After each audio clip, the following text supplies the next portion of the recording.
Agarwal, and in the previous lessons we learned how to solve a Rubik's Cube, and you can see it is front of me. So what we need to do, we will create it more beautiful if you want to. So we will show that all the process for different colors, the opposites. So the easiest way to do this, holding a cube in any manner, green, orange, yellow, red, blue, white, and red and yellow on anyone on the top.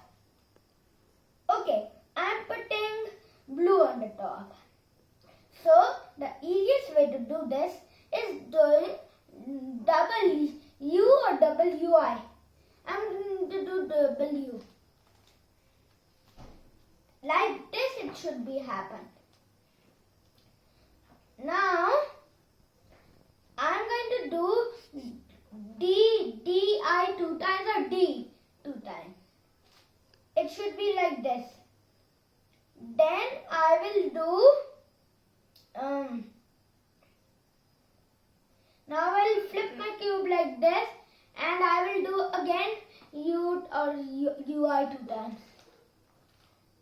and again DI and D 2 times, and it should be like this.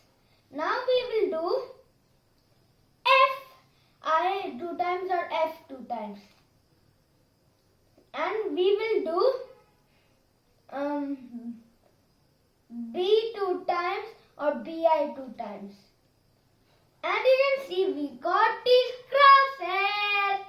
See, white has got this, yellow has got this, orange has got this, green has got this, red has got this, blue has got this. Hope you like this video. Please like and share and subscribe to my channel to see